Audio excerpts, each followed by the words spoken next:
আসসালামু আলাইকুম। বন্ধুরা, শ্রম ও কর্মসংস্থান মন্ত্রণালয় থেকে একটি নতুন নিয়োগ বিজ্ঞপ্তি প্রকাশিত হয়েছে, যেখানে আপনার নারী পুরুষ উভয় প্রার্থীরা আবেদন করতে পারবেন বাংলাদেশের সকল জেলা থেকে। তো বন্ধুরা, এটি একটি সরকারি নিয়োগ বিজ্ঞপ্তি। গণপ্রজাতন্ত্রী বাংলাদেশ সরকার শ্রম ও কর্মসংস্থান মন্ত্রণালয় থেকে এই বিজ্ঞপ্তিটি প্রকাশ করা হয়। বিজ্ঞপ্তিটি 25 আগস্ট 2025 গত মাসের শেষ দিকে এই বিজ্ঞপ্তিটি প্রকাশিত হয়েছে। তো আমি সংক্ষিপ্ত আকারে আলোচনা করে আপনাদেরকে বোঝানোর চেষ্টা করব শ্রম ও কর্মসংস্থান মন্ত্রণালয়ে আবেদন করতে কি কি কাগজপত্র প্রয়োজন হবে এবং কারা কারা আবেদন করতে পারবেন, কত টাকার বিনিময়ে আবেদন করা যাবে, সবকিছুই তুলে ধরবো এই ভিডিওর মাধ্যমে। তো আশা করি আপনারা ধৈর্য সহকারে সম্পূর্ণ ভিডিওটি দেখবেন। তো বন্ধুরা, এখানে আপনারা দেখতে পাচ্ছেন নিয়োগ বিজ্ঞপ্তি এবং পদের নাম, বেতন, পদ সংখ্যা, শিক্ষাগত যোগ্যতা ও অন্যান্য অভিজ্ঞতাগুলো এখানে চাওয়া হয়েছে। তো বন্ধুরা, এখানে সর্বপ্রথম যে পদটিতে প্রার্থী নিয়োগ দেওয়া হবে ওই পদটির নাম ষাট মুদ্রাক্ষরিক কাম কম্পিউটার অপারেটর। এখানে পদের সংখ্যা 9টি। বেতন এখানে জাতীয় বেতন স্কেল 2015 অনুযায়ী 13তম গ্রেডে দেওয়া হবে, অর্থাৎ 11,000 টাকা থেকে 26,590 টাকা পর্যন্ত।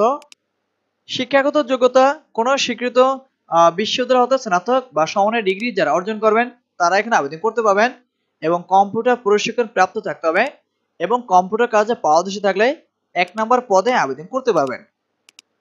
পরবর্তী পদের নাম কম্পিউটার অপারেটর। এখানে পদের সংখ্যা 3টি। 13তম গ্রেডে বেতন দেওয়া হবে, অর্থাৎ 11,000 টাকা থেকে 26,590 টাকা পর্যন্ত। শিক্ষাগত যোগ্যতা এখানেও কোন স্বীকৃত বিশ্ববিদ্যালয় হতে বিজ্ঞান বিভাগে স্নাতক বা সমমানের ডিগ্রি যারা অর্জন করবেন তারা এখানে আবেদন করতে পারবেন এবং কম্পিউটার কাজে পারদর্শী থাকতে হবে। পরবর্তী পদের নাম অফিস সহকারী কাম কম্পিউটার মুদ্রাক্ষরিক। এখানে পদের সংখ্যা 1টি। 16তম গ্রেডে বেতন দেওয়া হবে, অর্থাৎ 9,300 টাকা থেকে 22,490 টাকা পর্যন্ত। শিক্ষাগত যোগ্যতা এখানে উচ্চ মাধ্যমিক সার্টিফিকেট বা সমমানের পরীক্ষা উত্তীর্ণ হলে আবেদন করতে পারবেন এবং কম্পিউটার প্রশিক্ষণ প্রাপ্ত থাকতে হবে এবং কম্পিউটার কাজে পারদর্শী থাকলে 3 নম্বর পদে আপনারা আবেদন করতে পারবেন। তো বন্ধুরা, এখানে সর্বশেষ যে পদটিতে প্রার্থী নিয়োগ দেওয়া হবে ওই পদটির নাম অফিস সহায়ক। এখানে পদের সংখ্যা 12টি, অর্থাৎ সর্বোচ্চ সংখ্যক প্রার্থী এখানে নিয়োগ দেওয়া হবে। বেতন এখানে 20তম গ্রেডে দেওয়া হবে, অর্থাৎ 8,250 টাকা থেকে 20,010 টাকা পর্যন্ত। শিক্ষাগত যোগ্যতা এখানে মাধ্যমিক স্কুল সার্টিফিকেট বা সমমানের পরীক্ষা উত্তীর্ণ হলে অফিস সহায়ক পদে আবেদন করতে পারবেন। তো বন্ধুরা, এখানে মোট 4টি পদে প্রার্থী নিয়োগ দেওয়া হবে। 4টি পদে মোট 25 জন প্রার্থী নিয়োগ দেওয়া হবে শ্রম ও কর্মসংস্থান মন্ত্রণালয় থেকে যে বিজ্ঞপ্তিটি প্রকাশিত হয়েছে এখানে। তো বন্ধুরা, এই ছিল মূল আলোচ্য বিষয়। এরপরে আপনারা যারা এখানে আবেদন করবেন শ্রম ও কর্মসংস্থান মন্ত্রণালয়, আপনাদের ক্ষেত্রে কিছু কাগজপত্র প্রয়োজন হবে, অর্থাৎ কি কি কাগজপত্র হলে আবেদন করা যাবে সেগুলো নিচে উল্লেখ করা হয়েছে। আমি আপনাদেরকে দেখাচ্ছি, আশা করি সম্পূর্ণ ভিডিওটি দেখবেন। সকল পদের প্রার্থীদের ক্ষেত্রে বয়স 1/8/2025 খ্রিস্ট তারিখে 18 থেকে 32 বছর মধ্যে থাকতে হবে এবং বয়স প্রমাণিত কোনো অ্যাফিডেভিট গ্রহণ করা হবে না। এছাড়াও এখানে আরো কিছু শর্তাবলী দেওয়া রয়েছে, আশা করি এগুলো আপনারা দেখে নেবেন ভিডিওটি স্কিপ করে, অথবা আমি ডেসক্রিপশন বক্সে লিংক দিয়ে রাখবো, সেখান থেকে এই বিজ্ঞপ্তিটি ডাউনলোড করে আপনারা নিজেরাও বিস্তারিতগুলো দেখে নিতে পারবেন। এরপরে আপনারা কোন লিঙ্কটির মাধ্যমে আবেদন করবেন সেই লিঙ্কটি কিন্তু এখানে দেখিয়ে দেওয়া হয়েছে। পরীক্ষায় অংশ নিয়ে ইচ্ছুক প্রার্থীগণ www.mole.tate.com.bd এই ওয়েবসাইটের মাধ্যমে আবেদন করতে পারবেন। অনলাইনে আবেদনের সময়টি দেওয়া রয়েছে 31/8/2025, অর্থাৎ গত মাসে 31 তারিখে আবেদন শুরু হয়েছে, অর্থাৎ অলরেডি আবেদন শুরু হয়ে গেছে এবং অনলাইনে আবেদন শেষ সময় 30/9/2025, চলতি মাসের 30 তারিখ পর্যন্ত আপনারা অনলাইনের মাধ্যমে আবেদন করতে পারবেন।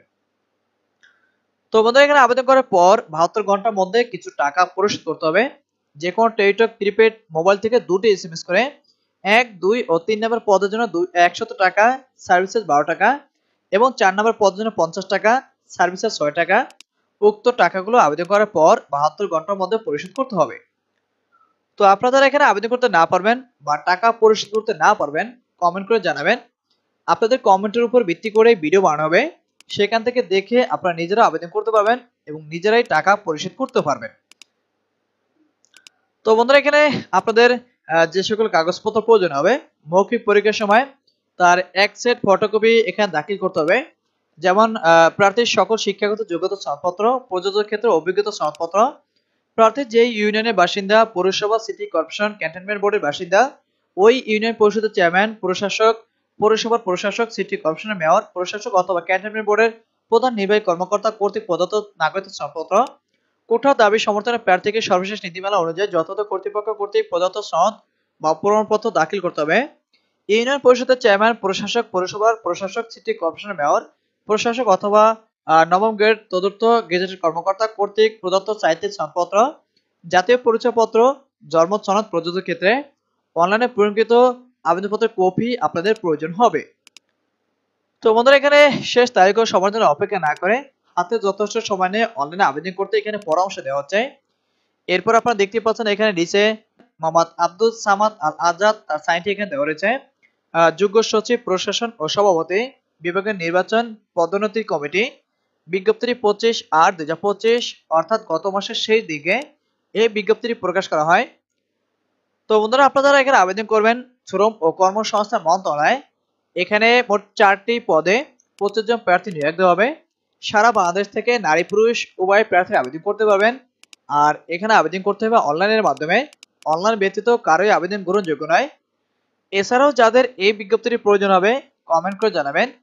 আমি ডেসক্রিপশন বক্সে লিংক দিয়ে রাখবো, সেখান থেকে এই বিজ্ঞপ্তিটি ডাউনলোড করে আপনারা নিজেরা বিস্তারিত দেখে নিতে পারবেন। তো বন্ধুরা শ্রম ও কর্মসংস্থান মন্ত্রণালয় থেকে সর্বশেষ যে বিজ্ঞপ্তিটি প্রকাশ করেছে আমি সংক্ষিপ্ত আকারে আলোচনা করে আপনাদেরকে বুঝিয়েছি। যদি ভিডিওটি ভালো লেগে থাকে লাইক, কমেন্ট এবং শেয়ার করবেন, সেই সাথে চ্যানেলটি সাবস্ক্রাইব করবেন। আর যারা ফেসবুক পেজ থেকে দেখছেন তারা পেজটি ফলো করে দেবেন। আজকে এই পর্যন্ত, দেখা হবে পরবর্তী কোনো নতুন ভিডিও নিয়ে। সেই পর্যন্ত সবাই ভালো থাকবেন, সুস্থ থাকবেন। আল্লাহ হাফেজ।